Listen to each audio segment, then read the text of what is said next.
Well, it seems like yesterday that we walked up and as a small group of people from the Village Academy to a bean field, walked back through an opening and found this piece of land that God had on His mind for Grace Church.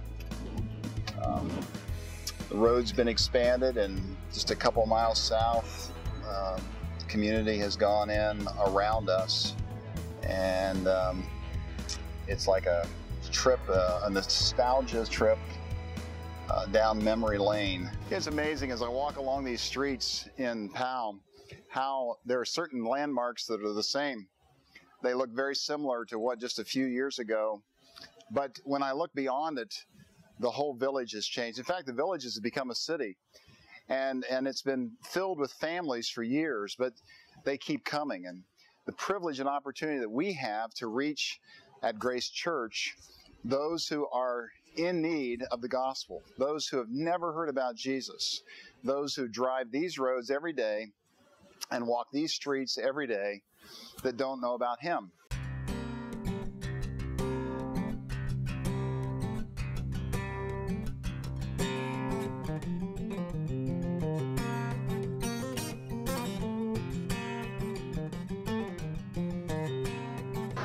One of my favorite things to do is ice cream. Tammy knows that. I love it, and she calls me an ice cream snob. But I can't believe they put a Jenny's right down in downtown Powell. In fact, this used to be some kind of an antique, old rickety building. And I look across and I can't imagine how this village has changed. Just to the east is Polaris Mall, and just to the west, where the zoo is, Columbus Zoo, there is all kinds of housing and new commerce there and new communities. It's amazing how much change has come, how much growth has occurred, and to think that God has put Grace Church right in the middle of this. I was told, in fact, that only 30% of all of those who call Powell their home go to any church.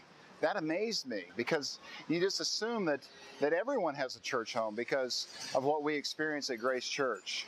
So in the future, will we change as our city has changed? And I believe that God wants us to change. God wants us to grow.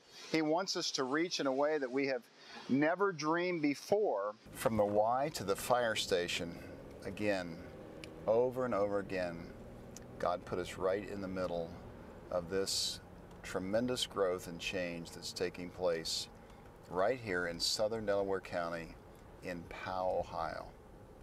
And then to know that He gave us 18 plus acres to now invest in the lives of men and women and boys and girls in this community.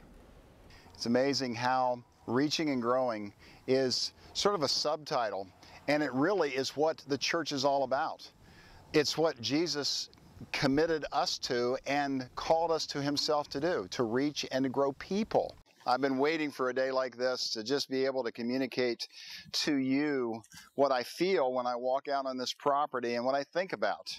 To realize that we have been given a great piece of property. We've been given a great facility, but also knowing that God has more for us to reach, more for that 60% of Powell that does not claim to have a church home.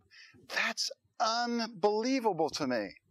But to think that we have the opportunity to reach them and would not take the steps to do that, utilizing every square inch of this ground, finding ways to maximize our current facility and able to refresh what is done there, but also to discover what are the additional spaces that God would want to see put in place for His glory, to reach one more person, to disciple one more child. Each piece of this puzzle that God has given to us, He wants us to dream so that He can express through us His dream to reach one more person, to disciple one more teen, to make available for a hurting family and a hurting world the gospel of Jesus Christ. So what will we do as leaders?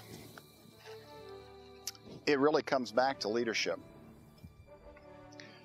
In our ministry teams, we are positioned through our staff and elders and deacons and the broad variety of leaders that God has given us to team up, to focus on our children, to focus on our teens, to focus in the areas of equipping adults and grace groups and the fellowship that comes there, to enjoin ourselves for the greater mobilization on this planet, but also not missing this community. And what we do as leaders, as what we do as ministry teams, will make the difference in one more life coming to Christ. Oh, facilities, they'll change. We know that they're only temporary. They can only be used for a short time and in generations. But what must we do in order to, as God allows us to reach one more person, what must we do to take our facility, the facility God has given us as stewards, and use it and refresh it and add to it to reach this community for Christ?